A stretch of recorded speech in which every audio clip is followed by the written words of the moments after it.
in the high-stakes world of Blobz. You control a squad of shape-shifting gelatinous heroes, using their unique abilities to navigate complex puzzles.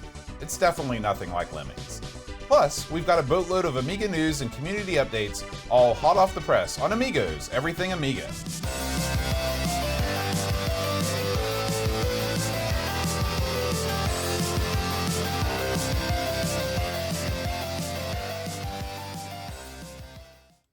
Hi everybody, welcome to Amigos. I'm John. And I'm Aaron. And today, Aaron, we're talking about Blobz. Oh man, what are you?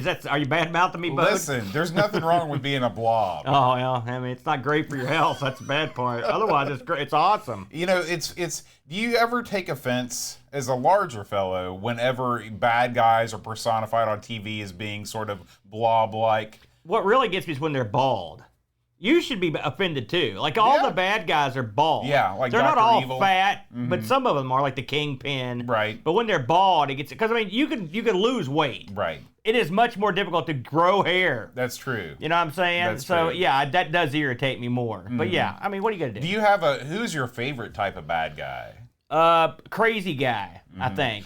Like guy that thinks he's doing good, but he's actually super evil. That's right, because I like guys that like think they're the good guy. Right. You know, I can't name any because it's too hard. Well, for like me, the Joker, right? Well, I don't know. I think he knows he's pretty evil. You know, but I like guys that are also.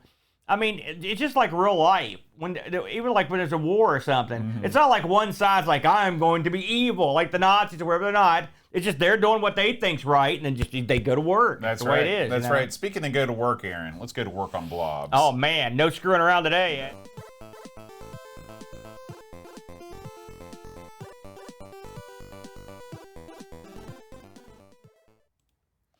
Oh man, it's blob time, bud. It's blob time. You know, I always ask this. I'm going to ask it again. This one, you heard of or played before this week? Never. And the thing is, there are two blobs on the Amiga. And so there's two blobs in front of you. I'd never seen. Wow, burial. But I'd never seen either one of them. So I figured, what the heck? We'll try one. So this is Blobz, an AGA release boat, by the way. I know you love that. This was a 2-disc winner here that came out in the late date of 96. I believe this was actually available on CD as well, right? I don't know. I think this was available on CD or two floppy disks. I looked to find a tangible copy. So here's what I found out. Okay. Because this is a good thing to go into. Because you may be tricked. From what I read, this came in a CD-like case that held 2 floppies. Oh, you know, and I've got some games in there like that. So but if there's a CD version out there, who knows? Right. Because I could also not find. I could find the instructions, but I could never see the box. I'll try to find it. This was developed and published by an outfit called Apex Systems. I never heard of them either. As far as I could tell, they worked on 2 games. Blobz was one, and the other one was World Golf. I looked at World Golf. And did you have a look at World Golf? I have not. I like golf games, though. Well, remember Sensible Golf? I do. This makes Sensible Golf look like, I don't know, world-class leader. Yeah. I mean, this is the remedial golf, brother. Okay. So, give it a miss, is what you're saying. Well, I mean, I haven't played it. It could be awesome, but it didn't look awesome. Let's just go there. So, again, 2 games. This was coded by a fellow named David Reed, and it was also worked on by a fellow named Paul Bernard.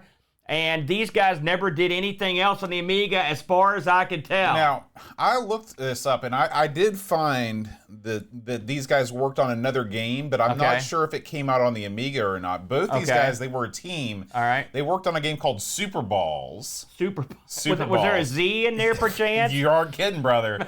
With the Z. I think we see a gimmick here. With the Z. And it's a Marble Madness homage. So these guys were good at taking an established formula and giving it a twist. Okay. Yeah, I didn't see. It wasn't listed on the Amiga, so maybe they stepped into DOS. In 96, there's probably a good chance they'd left the platform. Yeah.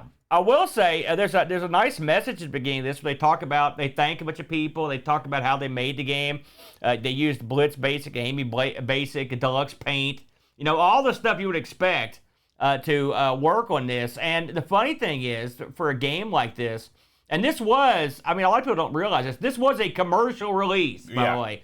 There was, I know, but I mean, don't be deceived by the overall look and feel. Well, no, I'm not saying that, but I'm saying there was a demo of this released in the Amiga computing number 145. There's a demo disc, and they put it over on the cover of this. They're like, oh, here it comes. You know, of course, again, this was 96. Right. So they were like, here it comes. It's a game. Yeah. You better play it. So,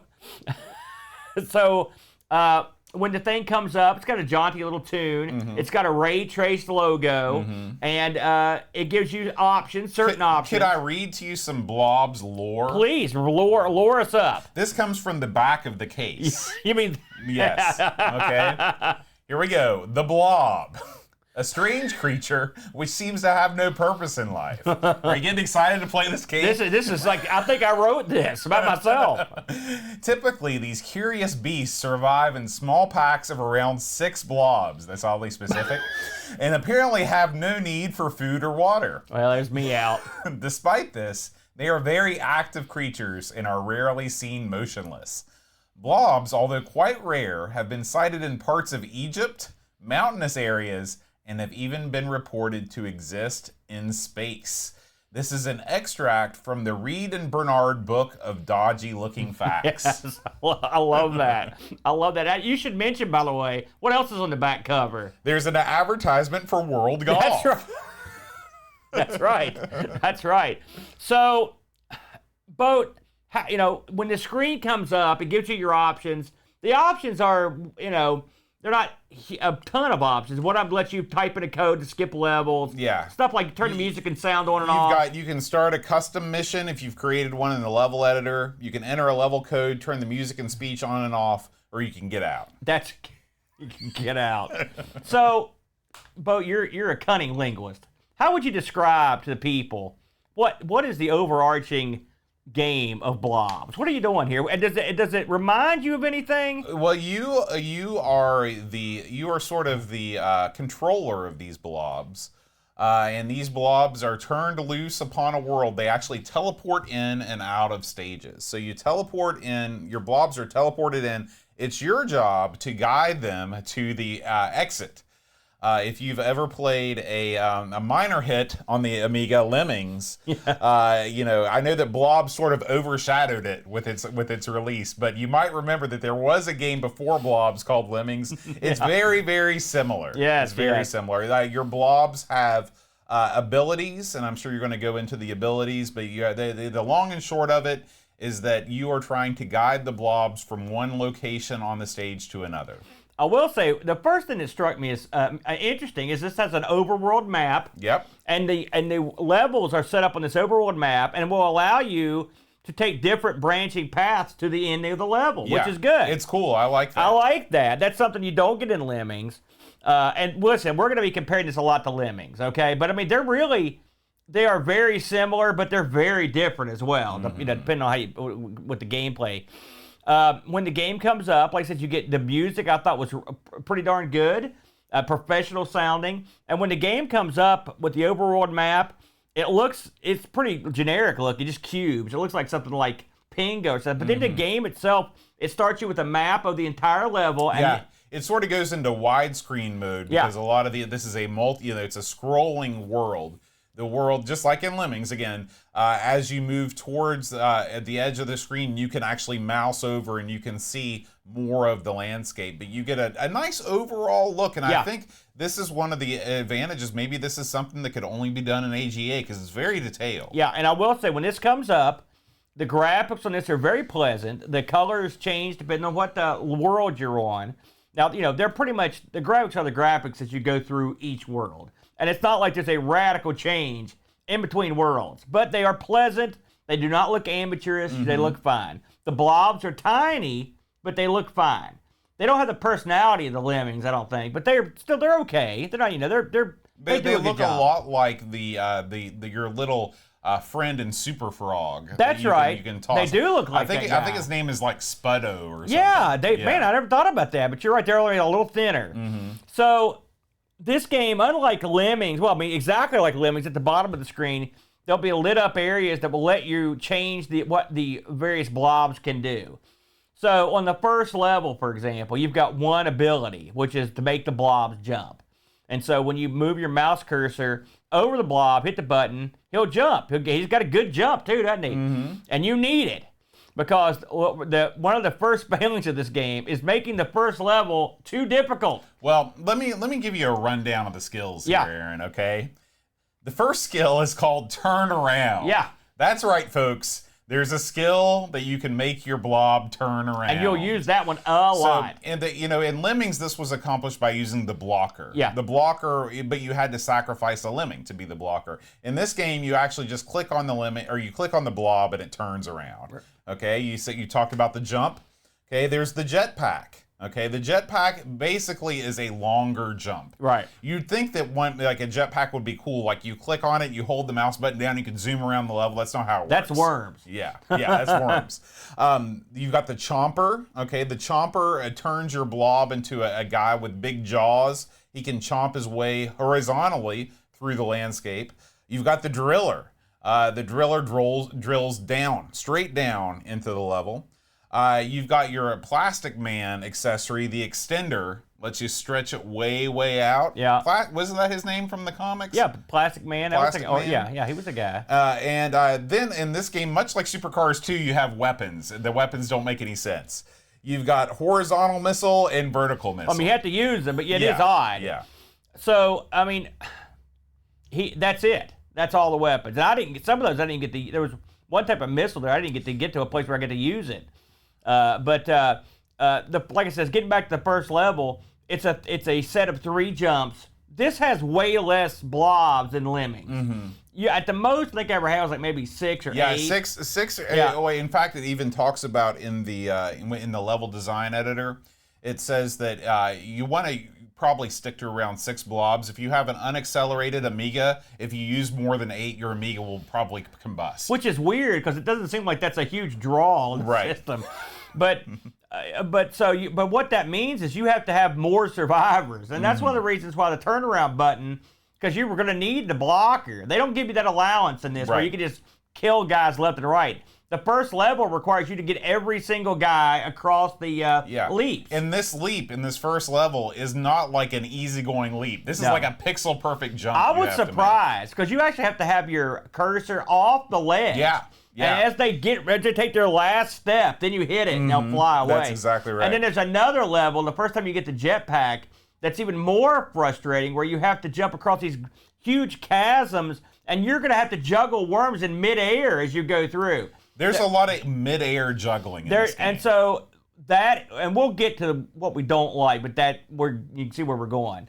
I like the idea, like Boat said, that you get to switch between which way path to the end. That's good because you're going to come across levels that you probably can't get through.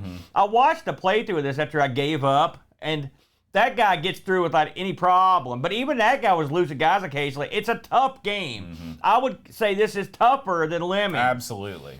There are levels where you have to be very strategic in where you dig, where you're going sideways.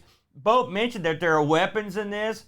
There are levels where you have to do stuff like jump across a ravine, and keep in mind the blobs always are coming, and there's no way to stop them. So they're going to go off one side or the other. One big difference between this and Lemmings is that you can kind of corral Lemmings, again, by using the blocker. If you set up 2 blockers and just have the Lemmings go back and forth, that gives you some time to experiment with some Lemmings and see exactly what's going to work. This game offers you no such allowance. No time. Yeah. And so... But there are levels where you have to have these guys in the air, and while they're in the air, you have to have one guy who's like the head guy who's blowing something up or digging. So you sort of have to learn to artificially add distance between the 2 guys to give you enough time. Now, I'm not gonna level this as a criticism entirely, but I will say this. If you are playing this on an original, authentic Amiga, good luck. Because this game needs a top shelf mouse. I've got I just got that Amiga mouse, the wireless tank mouse, right? I thought this is a good mouse, right? This thing wasn't up to the task of this game. I had to put another mouse in that was a different sort of mouse, a laser mouse that was just a different shape. And I had a little bit more luck, but this thing is pinpoint accuracy, and you have to be, what's worse is you have to be quick. You have to pinpoint, you have to put that target exactly on where you need it to be. It's very difficult. So tweaking of whatever mouse you're using, whether you're using a real Amiga or a laser mouse, and I'm not burying the tank mouse. I may have to go in there and tweak some of the sensitivity settings, which I hadn't done. But I mean, whatever you use, did you have this problem controlling this thing? Well, this is a very, very difficult, precise controlling game. Yeah. Because not only do you have to click on the right blob when there are many blobs blobbing around. Yeah. But you also have to perform these feats of maneuvering your cursor and clicking on the right blob while your blob is in the middle of a jump. That's and the it. jump will result in his death. And so not only do you have to find the right place on the screen to click to get the right angle to launch the blob again once he's on the right downward curve. Yeah. But you have to also be able to move your mouse into just the right time and click at just the right time. So it's really 3 different skill sets combined into one that requires split-second timing. It was more than a little challenging. Now, the game doesn't punish you for failure. I will say that. I'll give you an example. Like, I beat the first world, if you could believe. Even I was stunned. But I didn't just whip through it. The level I'm talking about where you have to double, and we just talked about where you have to click on the guy while he's in the air, you have to do that one. There's no way to skip it. Right. There are some points where you have to do the level. And it took me hundreds of tries. When I say that, I'm being totally serious. I must have played that level 100 times to pull it off. Now, I will say that this game is really, really good about getting you out and getting you back into the action. Yeah. It doesn't waste a lot of time with a lot of pointless animations or voice samples or anything like that. The game never laughs at you like I guess that was Wings of Death. When you died, it went, ha, ha, ha. Yeah. If this game did that, I would turn this game off and throw it away. Yeah, you do have to set through the overview map, and you have to set through the map of that. You have to also repick the level. Oh no, you don't have to. You can just click it, but you always have to look at the overview map. Now, if you give up, you can also elect not to redo it, and it just puts you back on the overworld map. But you're right; it's not. It could be much more. I'm like you. If I had to play something 100 times, and in between it, some guy laughed and pointed and told me I sucked, this thing would have been in the trash. I'd have been gone. Yeah. How far how'd you end up doing this and coping with it? Well, I got pretty far. I'm a pretty good hand at Lemmings. And I kind of came to grips with this pretty early on in terms of what I needed to do. So I'm pretty sure I got to the 5th level. I got to the first, the first level where you had to use the missiles. Yeah. I got past that level, and it was the level after that. And I think I actually stopped playing because the game crashed on me. Oh yes, it crashes a lot. And then I tried to use there's a code in this where you can actually maneuver around the level map. It basically turns off collision on the overworld map, so you can go to different worlds. Yeah. However, that was also unstable, as you can imagine. Yeah. So I spent a lot of time just kind of checking out the levels on the playthrough. I'm glad you mentioned that, the crashing. I tried this on 3 different setups. I actually loaded up the actual Amiga and tried it on there. I put it on the Mister, and I had it on Amiga Forever, all right? Because I was like, what's going on here? And I even tried 2 different builds. And when I say builds, I mean like different images, right? And I had all 3 of them crash at some point, all right? So I'm assuming this is just sort of an unstable game. Now, you would think to yourself, I would jump off a cliff if it crashed. It's actually not a big deal because in between every level, you get a code. And once you type in the code, you're exactly back where you were and nothing matters. That part of the game is very good. Yeah, and I don't think there's a score or anything. We also forgot to mention there's also a timer. We should mention that too. Yeah. And that makes things a lot different too. One of the things that I think you'd almost have to do with some of these later levels, unless you're just superhuman, is slow down the game time. Now, what happens is when you slow down the game time, your blobs move slower, but the time does not move slower. So it's actually difficult in a different way. Yeah. But what it does allow you to do is it allows you to experiment with launch angles and when to click on blobs in midair to make them make jumps, and that's important. I will say one thing I did like, because once I got where I got, and I was like, okay, I can't get any further. And I think a crash was also involved. I was like, I'm fed up with that. I thought, I'm going to try some of these codes to skip forward. And the funny thing is, I skipped to like 2 and then 3. And I skipped to like level 3, like maybe the 4th thing in, and could beat it on my first attempt. It's one of those games where some levels are easy and some are hard. And there's also a lot of room for creativity. Like, one thing about this, unlike Lemmings, it's like, at least no parts I saw, there's no limit on your how many times you can use a... That's a huge difference. Yeah, and That's so, a huge difference. like, if you've got the missile, it's like worms. It shoots and takes chunks out of real estate. You can just blow your way out of stuff. And sometimes you can just skip a good chunk of the level by blowing stuff away. Which I love. I love the way that you have multiple solutions to problems. I do too. I love that. And I will say, not having to... I mean, it's a blessing and a curse not having all the Lemmings things that we're used to, but not having a limit on them helps. But I mean, when people look at this, they're going to be like, oh, this is a cheap Lemmings knockoff. It's really not. You're really using skills that you really would never have used in Lemmings. Yeah. I mean, you're still using the deductive reasoning and trying to find a path. But I mean, this is dexterity involved in this one. There's so much more dexterity involved in this game. So, with all that said, I mean, what do you think of this? Where do you put this in the pantheon of boat? Well, this is a 1996 release on a system that was on its last legs. Yeah. If I was an Amiga user that was still on the platform that hadn't jumped ship by 1996, and other people were playing, Tomb Raider and Final Fantasy VII and stuff like that, I would probably be like, boy, is this where we are? Especially if I paid money for this. Of course, you know what you're getting into. However, if I were among the people that played the 8-level demo that was on the cover disc, I would say, hey, I'm getting my money's worth. Because 8 levels of this is probably going to give you a couple hours of fun and adventure. And if this is the kind of game that appeals to you, then you could pony up for the full thing. It probably didn't cost you too much. I guarantee you. Yeah. This wasn't a 50-pound game even upon release. Yeah. So this is good. I'd call this is a solid Lemmings homage. I agree. I agree with everything you said. I think in 96, this is a game, and the thing is, this game is year-proofed.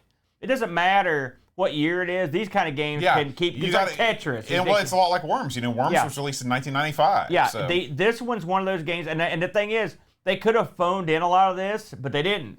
And so what you've got, it's a good-looking game. Now, the crashes aside, it's a good-looking game. It sounds good. It's professionally done. The levels some of them are brutal. So you can skip around. It's easy to find the codes now. And so this would be something you could play and just have fun and not even worry about progressing. But on the flip side, it doesn't punish you for trying to level 100 times. So I'm all for that. Now, if that was all you got, that's okay. But as Boat mentioned earlier, you also get a level editor. Did you have a look at this thing? I did not. I did not look at the level editor. I did not make a level, but I did have a look at it. And it's I'd say what I would call from a layman's perspective, a robust looking level editor that will let you put blocks and colors and stuff where you want. We didn't mention this, but there are some of the times in this game, the mission is not necessarily just to leave. You have to collect things, little diamonds to open the door.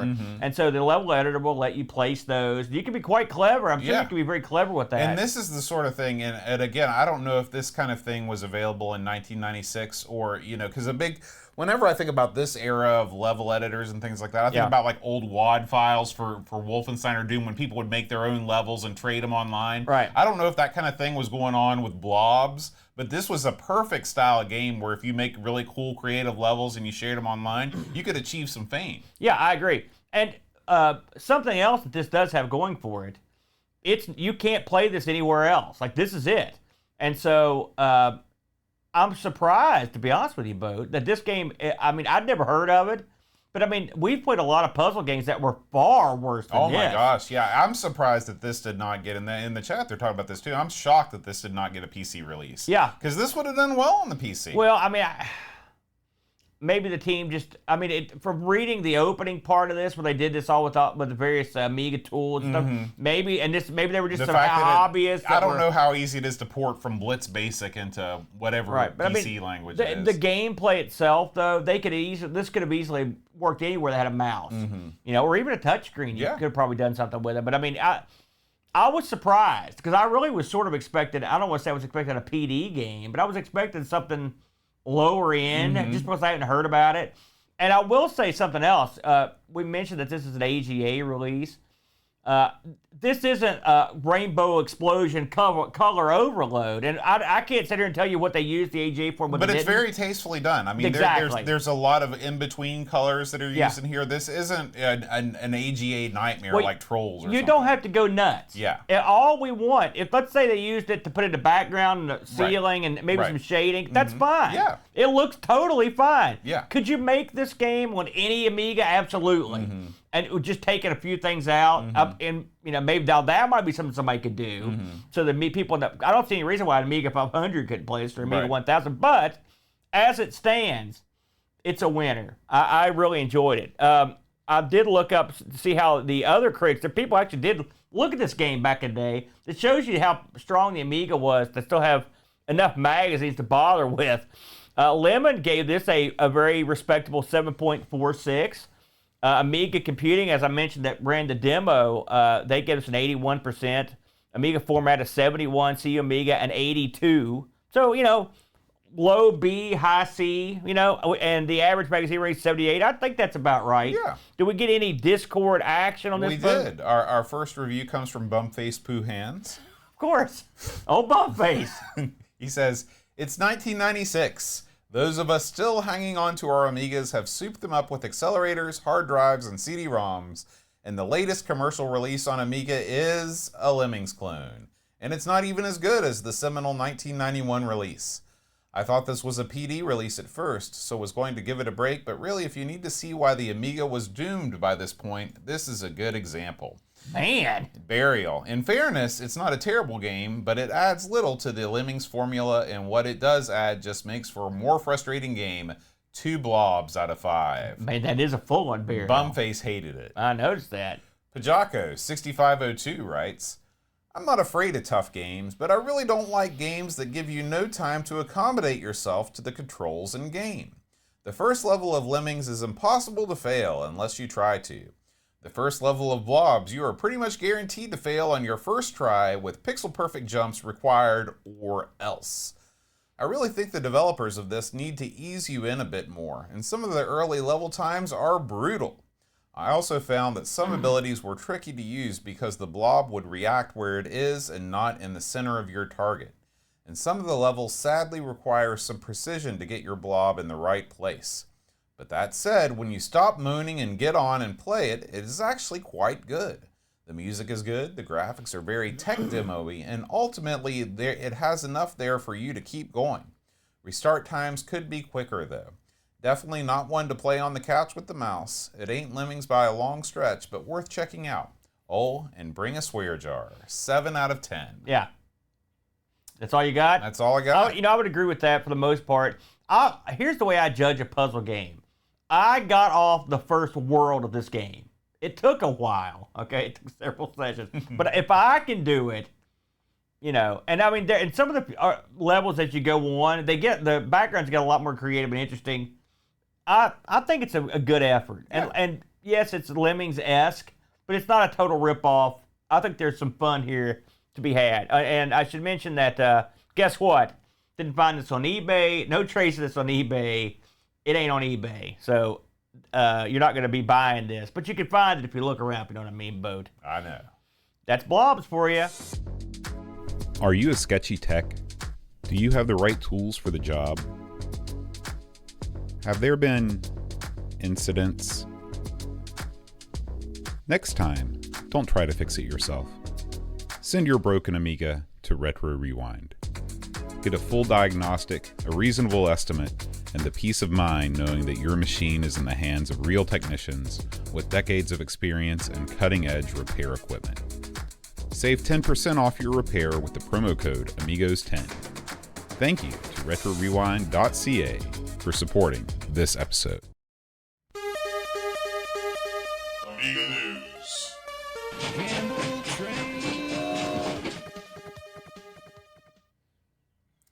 All right, Aaron, it's been a huge week in the world of Amiga Oh, news. man. Our first story is a real barn burner.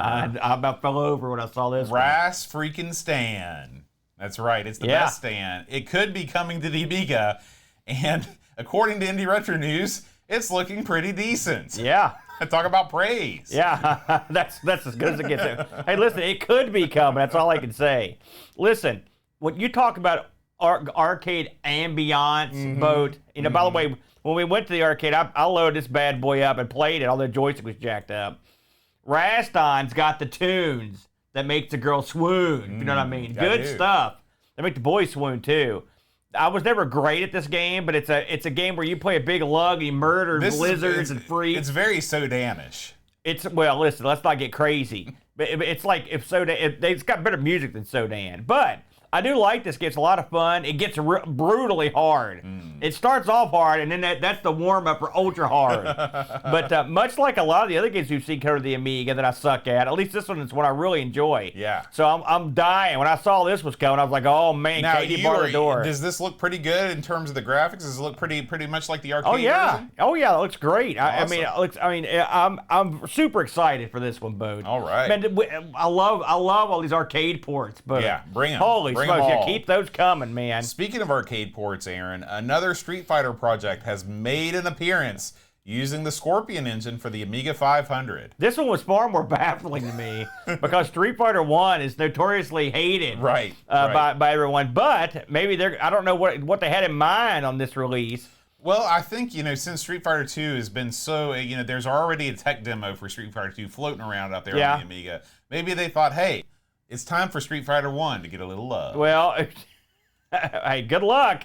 I will say the demo of this is funny because it's Ryu sort of fight dancing through various backgrounds. That's how I do it. Is this how you go to jiu-jitsu? Go to sword fighting class, just skip down? That's how I do it in the hallway at school. Listen, fight dance.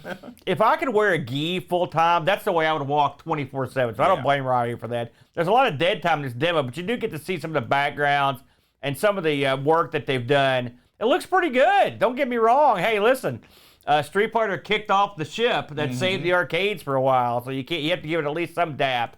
Hey, I'm ready for any kind of arcade ports. I'm interested in what they do with the controls, because I recall arcade Street Fighter had these weird layout, like these two huge budgets to actually punch. Yeah, the force of your punch was the. I can see why they dropped that pretty quick. That was dumb, man, real dumb.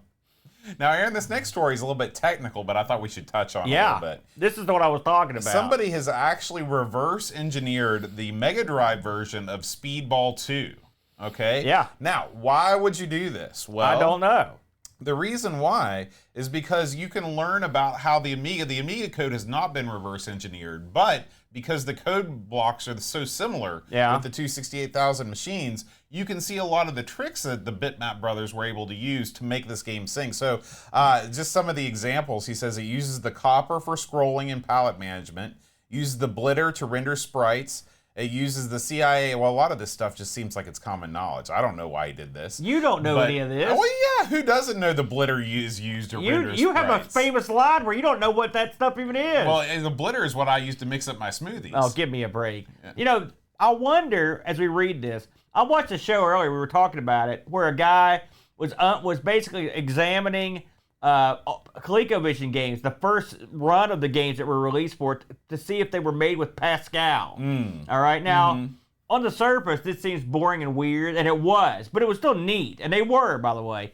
I wonder how many Amiga games out there that are famous. I wonder how much of the source code's like out there. Right. Like, is that a big deal? Is it none of it out there? Like, I don't know. Yeah. And if you had it, what would you do with it? I don't know that either. I want to say that a lot of the source code is not, because we don't read about these things, and when we do, we read about the Mega Drive version, for example. So, but could you call up the Bitmap brothers and be like, listen, the game's gone, it's done, no more money. How about letting us look at the source code? Would they be down? I think a lot of times the source code has just been lost. It was in a file cabinet somewhere, and then once it's gone, it's gone. So we're going to look into that. Yeah. Someone smarter than us needs to look into that. Doug or Chris, somebody like that. Aaron, this next story is sure to thrill you if you can read German. Oh, man. Aaron, Amiga Joker is famous for giving no quarter to Amiga games. You got that right. Whenever we look at these magazine reviews, it's like 92, 86, 74 for Amiga Joker. And so if you are curious and can read German, all original issues of Amiga Joker are available as PDF files on the Amiga Future homepage. So I believe that this has been a long time coming, getting all these things scanned in and everything. Yeah. I would love to be able to read some of these translated just to see how much the burial is going on. You know, we have a soft spot in our hearts for Amiga jokes. We do. And me and Britt are the same way because they do like a PC joke or something. And it's the Germans take no crap. That's they drop right. the hammer. Even some I love, they kill. That's right. And so I would love to be able to read what these things say. But still, it'd be neat to flip through one, just see what it looks like. Because I've seen the covers of them, but I've never actually got to look through one. Pretty cool. I'm happy to hear that. One of these days, maybe we'll get less dumb and learn how to read German, Boat. Yeah, Don't yeah. hold your breath, though. Aaron, our next site, this is something you'll be excited about. All right, man. Amiga Remix. Yeah. This is the biggest repository for remixes of old Amiga tracks and demos. So this is it right here. This is your one-stop shop for everything that you want. It's got a million, literally a million. It's actually 37 pages. Each one of these pages probably has 50 or 60 remixes on it. So if I click on one of these, what happens? Well, it will play. Oh, look right at that. there in your browser. Oh, there's okay. there's a cool web player it'll play. Or you can also download these and run them on your actual factual Amiga. Well, that's dandy. It is. At It's first, I very thought good. this was something I didn't care about, but now I care plenty. Good job, Boat. You can sort these by title, by date, by artist, even by duration. This is a very well done interactive spreadsheet over at amigosretrogaming.com. So I advise you to head over there and check out some of these awesome tunes. I can't spell banana, Boat. I don't know if I mentioned that. Go ahead. Aaron, next up, this is not something that's probably going to light your world on fire. This but is I the thought one it I was neat. totally baffled on, yeah. So back in the day, I used to think that I was going to be a computer programmer, Yeah, right? yeah. And I started messing around with this text editor called Vim, okay?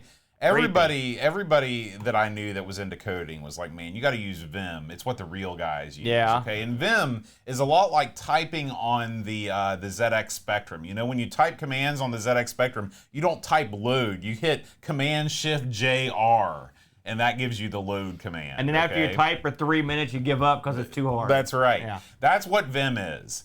It's got tons and tons of keyboard shortcuts, so the people that are real good at Vim can fly through it. Yeah. The people that aren't give up and They're quit. burned, yeah. That's me. Well, Aaron, you might be surprised and delighted to know that Vim was originally released on the Amiga. That is surprising. Yeah. Vim, the very first version, was released in 1991 on the Amiga. And of course, was then ported to many other platforms, including the Macintosh PC, etc. Very interesting, Boat. So now, does this mean you're going to start programming now? Heck no! I'll never touch a keyboard again. It's too hard. It's too hard. We're the couch type. That's the couch right. set. And finally, Aaron, we have some melancholy news. 2 losses in the Amiga community this week. The first one, Tim Drew, Sanction from the Pixel Guide In podcast, longtime supporter of our Sinclair and Amigos. He is his dad unfortunately passed away this past month, and Amiga dad, Amiga Bill's dad, also after a long illness has passed away. So our hearts go out to both those guys. Losing a parent's rough. I lost my dad a couple months ago. I know how it feels. And we're thinking about you guys, and we hope everything is going okay. Yeah, many condolences from us. That's a bummer, man. Yeah. We're getting to that age, too. What are you going to do? That's right. All right, Aaron, it's time to talk about what's been going on over on our YouTube channels. Let's have a look, Boatster. So we had a good week, I think, Boat. Let's talk about Obsession, Boat. Bum, bum, bum, bum, bum. Remember that song? Tell the people what we got into here, Boatster. Well, Obsession is a pinball game for the Atari ST, and if you're interested in seeing what the competition was for Pinball Dreams and Pinball Fantasies, there was competition. Yeah. You can check out Obsession. Also got an Amiga port, but we talk about the ST version. That's right. I also put just a little video out this week. It's every Amiga game that plays an extra half-bright mode. Yes. If that's your cup of tea. Some people have already pointed out my various flaws. Well, you did a cunning thing, Yeah. where in the description you're like, if I missed one, let me know. That's right. And also, don't blame me. This is how they're posted on Hall of Light Right. with the EAB backing them. So Right. you can talk to them about that. And then lastly, myself and the Brent, it was Urban Legend games this week. We looked at DOA, Extreme Beach Volleyball. Did I look at that one? And Taboo. Have you ever played Taboo? You're an NES I have. guy. I have. You have? I can't believe I've it. played almost every NES game. But you don't really play Taboo, do you? It's not a game. No. It's not a game. No, it's not. This is where the Nintendo seal of quality lost all respect. And by the way, Rare made that. On the Amigos Stream Team channel, one released this week, and it was me. I last Friday played Atari ST game on the Friday Night Disaster stream. It was like 2.5 hours. This is a long one. And man, we had a good time. Hey, listen, I'm trying to learn, and I think in the near future, we're going to get back to basics with some ZX Spectrum, some Coco, get back in there and try to re-affiliate ourselves and learn. I want to see you go to town with your new MSX, man. Yeah, well, I did that just a couple weeks ago, but yeah, it's definitely coming back because that thing had oodles of good stuff. Yeah. That's all we got, Boat, on the site updates this week, my friend. All right. Well, Aaron, it's 1 month until BoatFest, so let's give it a quick plug. Boatfest.info. You can get your tickets today. West Virginia's premier retro gaming festival. We'd love it if you would come June 23rd through 25th. Again, get your tickets at boatfest.info. Are you nervous yet? No. My God. I wasn't nervous last year. I was. I'm nervous. I'm always nervous. I hope everything goes well. I just corralled 160 middle school kids into a spring concert. BoatFest is nothing. That's a good point. It's a good point. Are you excited? I am. I'm super duper duper excited. I'm especially excited for all of our international people coming in, flying into Charleston. I can't wait to see what these British guys think of West Virginia. Let me tell you, here's how excited I am. I've found and I'm ordering the replacement power supply for the Super Cassette Vision. Yes. To get that, gonna do my best to get it up and running before the show. It should be a lot of fun. I cannot wait. That's all we got in the horizon. That's all we need. That's gonna fill our days. All right, Aaron, what are we playing next week? Find out, Booster. Oh man, it's been a long time coming. Falcon. It's Falcon. This is a game. This is a game that had a lot of jack. Everyone talked about Falcon back in the day, Boot. All right, well, we appreciate you guys listening. We will see you next week, and until then, adios. Amigos is made possible by contributions from listeners like you. Patreon supporters help choose the games we play, receive exclusive magnets, and get access to the Amigos Retro Gaming Discord server. Visit patreon.com/Amigos Podcast if you'd like to support the show and join our community.